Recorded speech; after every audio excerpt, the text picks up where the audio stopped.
My name is Ava Thompson. I was 26 when I moved away, and not a single person reached out. Not my friends, not my cousins, not even my own mother. I waited. I hoped. I cried. But my phone stayed silent. Before I tell you how my mother reacted when she walked into my $10 million villa, please like this video, subscribe, and comment where you're watching from. I genuinely want to hear your story too. You know what's funny about being the good child? You think it means something. You think it means love. But really, it just means you're convenient, safe, forgettable. My mother, Diane, she had 2 daughters. There was me, and there was Chloe. And from the moment Chloe could walk, I became invisible. Not dramatic invisible, just quietly erased. Like when someone turns down the volume on a song until you can barely hear it, but it's still playing in the background. Chloe was the bright one, the funny one, the one who got into trouble and somehow made everyone laugh about it.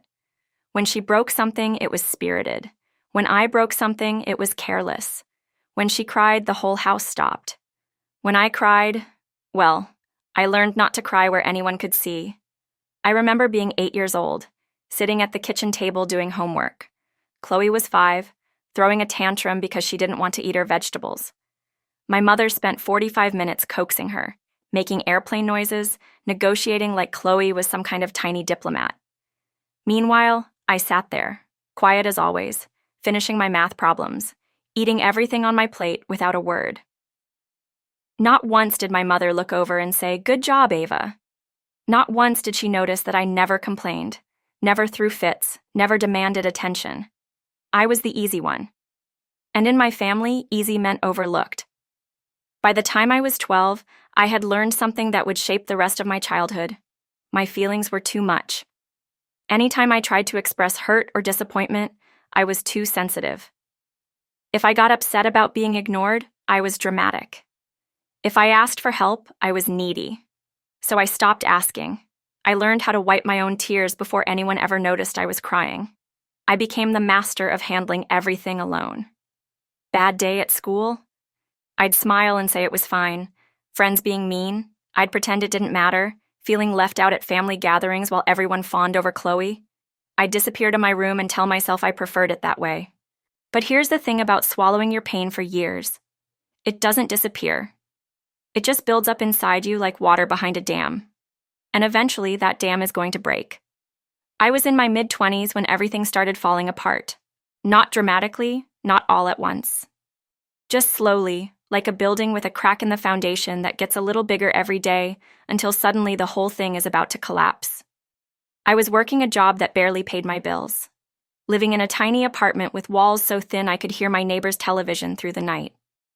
I was exhausted all the time, but not the kind of tired that sleep fixes. The kind of tired that lives in your bones, in your chest, in the space behind your eyes. I was struggling. Really struggling. Not just financially, but mentally, physically, emotionally. I felt like I was drowning in my own life, and I couldn't figure out how to swim to the surface. So I did something I hadn't done in years. I reached out. I called my mother. "Mom," I said, and I could hear how small my voice sounded. "I'm really struggling right now. I think I need help." You know what she said? She said, "Well, everyone goes through tough times, Ava. You just need to push through it." Push through it. Like my pain was just an inconvenience. Like the fact that I was barely keeping my head above water was just another Tuesday for her. I tried to explain. I told her about the sleepless nights, the anxiety that felt like a weight on my chest, the way I sometimes couldn't even get out of bed. I told her I was scared. "You're being dramatic," she said. "Chloe went through a hard time last year and she didn't make such a big deal about it." Chloe. Always Chloe. I hung up that day feeling worse than before I called. But I told myself maybe I was being dramatic. Maybe I was making too big a deal out of normal life stress. Maybe I just needed to be stronger. So I tried. I pushed through. I smiled when I didn't feel like smiling. I said I was fine when people asked. I kept everything buried deep inside where it couldn't bother anyone, until my body decided it had had enough. I ended up in the hospital, collapsed at work from exhaustion and stress. The doctors said my blood pressure was dangerously high, that I was severely dehydrated, that my body was basically shutting down from the constant strain I'd been putting it under. I was lying in that hospital bed, hooked up to machines, feeling more alone than I had ever felt in my life. And I thought about calling my mother. I thought about calling anyone from my family. But then I remembered her voice. "You're being dramatic."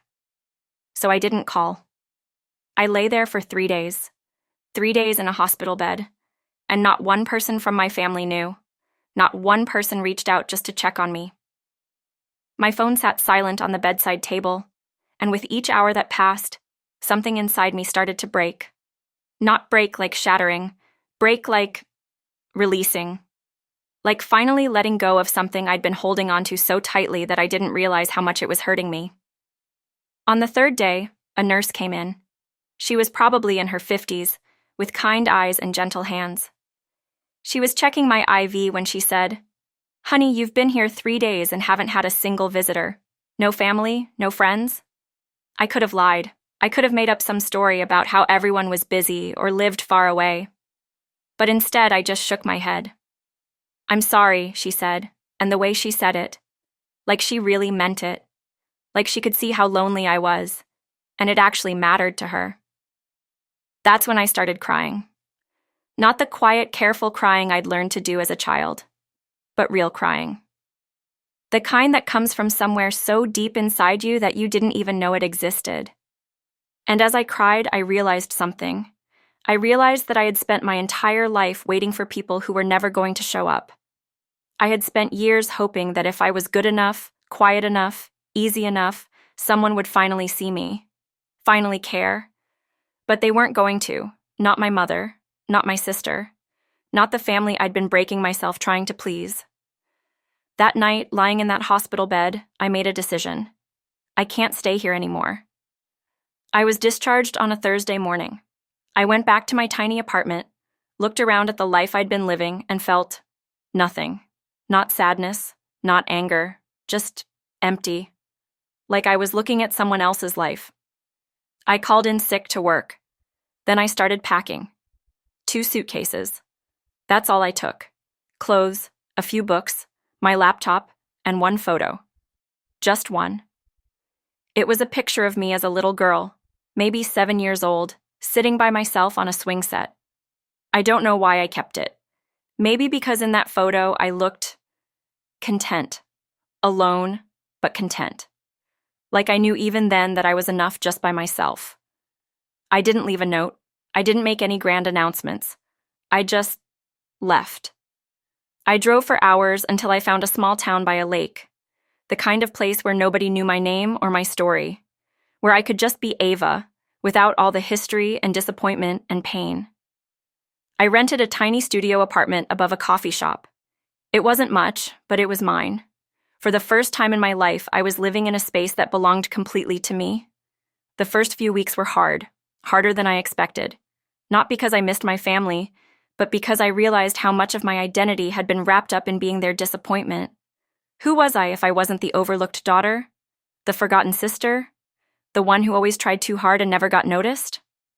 I didn't know. But I was about to find out. I got a job at a local diner, nothing glamorous, just taking orders and serving coffee to truck drivers and tourists. But you know what? Nobody there knew I was supposed to be invisible. Nobody there had decided I was too sensitive or dramatic. For the first time in my life, people saw me as just me. And I started to remember what that felt like. In the evenings, I taught myself to code. I'd always been good with computers, but I'd never had the time or energy to really pursue it. Now, I had both. I'd sit in my tiny apartment, learning programming languages, building websites, solving problems with my mind, instead of just surviving them with my heart. It was slow going. There were nights I wanted to give up. Nights when the loneliness felt like a living thing sitting on my chest. Holidays were the worst. Christmas morning in a studio apartment, listening to families laughing in the apartments around me while I sat alone with my coffee and my laptop. I won't lie to you. I cried. A lot. I cried for the family I'd never really had. I cried for all the years I'd wasted trying to earn love that was never going to come. I cried for that little girl who used to wipe her own tears before anyone could see them. But here's what I learned about crying alone. It's honest. When there's nobody there to perform for, when there's nobody to convince that you're fine, you can actually feel what you're feeling. And feeling it, that's the first step to healing it. Slowly, very slowly, I started to build something. Not just a business, but a life. A real life. Made of choices I made, dreams I chose to chase, goals that actually mattered to me. My freelance coding work started picking up. One client became 2, then 5, then 10. I was good at it. Really good. And for the first time in my life, I was being recognized for something I was truly passionate about. I worked 16-hour days sometimes, but it didn't feel like suffering. It felt like building. Every line of code was a brick in the foundation of the life I was creating for myself. 2 years in, I got my first big contract. A company wanted me to build their entire web platform. It was more money than I'd ever seen in my life. More than that, it was validation. Proof that I was capable of things I'd never imagined. I moved out of the studio apartment and into a small house by the lake. Nothing fancy, but it had windows that looked out over the water. I'd sit there in the mornings with my coffee, watching the sun come up, and feel something I'd never felt before. Peace. Not happiness, exactly. Not yet. But peace. The kind that comes when you stop fighting wars you can't win and start building the life you actually want. The business grew, and grew, and grew. What started as freelance coding became a full development company. I hired other people who, like me, were looking for something real to build. We created apps, websites, entire digital ecosystems for companies around the world. But I stayed in my small town by the lake. I liked the quiet. I liked the way the grocery store clerk knew my name, the way the coffee shop owner saved me the corner table by the window. I liked being part of a community that had chosen me, not one I'd been born into and spent my whole life trying to fit into. 5 years after I left, I sold the company. $10 million. $10 million. I sat in the lawyer's office looking at the contract, and all I could think was, that little girl on the swing set would never have believed it. I used some of the money to buy a villa on the hill overlooking the lake. It wasn't about showing off. It was about creating a space that felt like home. A space with room to breathe, room to think, room to be exactly who I was without apologizing for it. The house was beautiful. Floor-to-ceiling windows that brought the lake right into the living room. A kitchen with marble countertops where I could cook meals just for myself without feeling sad about it. A library where I could read without anyone telling me I was being antisocial. But the best part was the silence. Not empty silence, full silence. The kind that comes when you've finally stopped listening for phones that won't ring and footsteps that won't come. I didn't tell anyone about the house. Not out of spite, but because I had finally learned something important. Not everyone deserves to know your growth. Some victories are private, some success is just for you. I should have known the peace wouldn't last forever. Word gets around in small towns. And apparently, word gets around to bigger towns too. Someone must have told someone who told someone else, because one day my phone rang. My mother's name on the screen. I stared at it for a long time before answering. Not because I was angry, but because I was curious. What could she possibly want after all these years of silence? Ava? Her voice sounded different. Smaller, somehow. Hi, Mom. I heard you're doing well. Doing well. Like I'd gotten a promotion at the diner, or bought a slightly less beat-up car. I'm fine, I said, because old habits die hard. I was thinking, she said, and I could hear her choosing her words carefully. Maybe we should reconnect. It's been too long. Reconnect. As if we'd ever been connected in the first place. But here's the thing. I wasn't angry anymore. I wasn't hurt anymore. I was just done. Done with the anger. Done with the hurt. Done with carrying around all that pain like some kind of twisted trophy. You can come visit if you want, I said. I think she expected me to say no. I think she expected me to hang up or yell or give her the fight she probably thought she deserved. But I didn't have any fight left in me. Just curiosity. I wanted to see what would happen when the woman who had spent my entire childhood telling me I was too much finally saw exactly how much I had become. She came on a Saturday morning in early fall. I watched her car pull up the long driveway, watched her sit there for a moment like she was gathering courage. I opened the door before she could knock. She looked older, grayer, smaller than I remembered. For a moment, looking at her standing there on my doorstep, I felt something that might have been pity. "Come in," I said. She stepped through the doorway and stopped. Just stopped. I watched her eyes take in the foyer with its polished marble floors, the way the morning light streamed through the huge windows, casting everything in gold. The art on the walls that I'd chosen because it spoke to something in me, not because it matched anything or impressed anyone. She walked slowly through the main room, her footsteps echoing slightly on the stone floors. I followed behind her, not saying anything, just watching. When she reached the wall of windows that looked out over the lake, she stopped again. The view was breathtaking that morning. The water was perfectly still, reflecting the sky like a mirror. The mountains in the distance were touched with early autumn colors. "Ava," she said, and her voice was barely a whisper. This is your house?" "Yes." She turned around, and I saw something in her face that I'd never seen before. Not just surprise, not just confusion, recognition. Like she was seeing me for the first time and realizing she had no idea who I was. "How?" she asked. Such a simple question. How? How did the quiet daughter, the sensitive one, the one who was always too much trouble, end up here? How did the girl who couldn't even get her own mother to visit her in the hospital end up in a $10 million house overlooking a lake? I could have told her about the sleepless nights learning to code. I could have told her about the years of 16-hour days, the risks I took, the business I built from nothing. I could have told her about all the times I cried myself to sleep in that studio apartment, wondering if I was strong enough to build the life I wanted. But instead, I just said, "I built this when no one called." The words hung in the air between us. Simple. True. Final. She opened her mouth like she was going to say something, then closed it again. What could she say? How do you apologize for a lifetime of not seeing someone? How do you explain why you never thought to check if your daughter was okay? She couldn't. And I realized I didn't need her to. I walked over to the window and stood looking out at the lake. My view, my life. "I didn't build this to impress anyone," I said, not looking at her.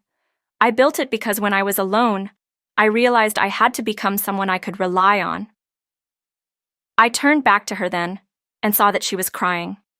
Quiet tears, the kind I used to cry as a child, the kind she never noticed.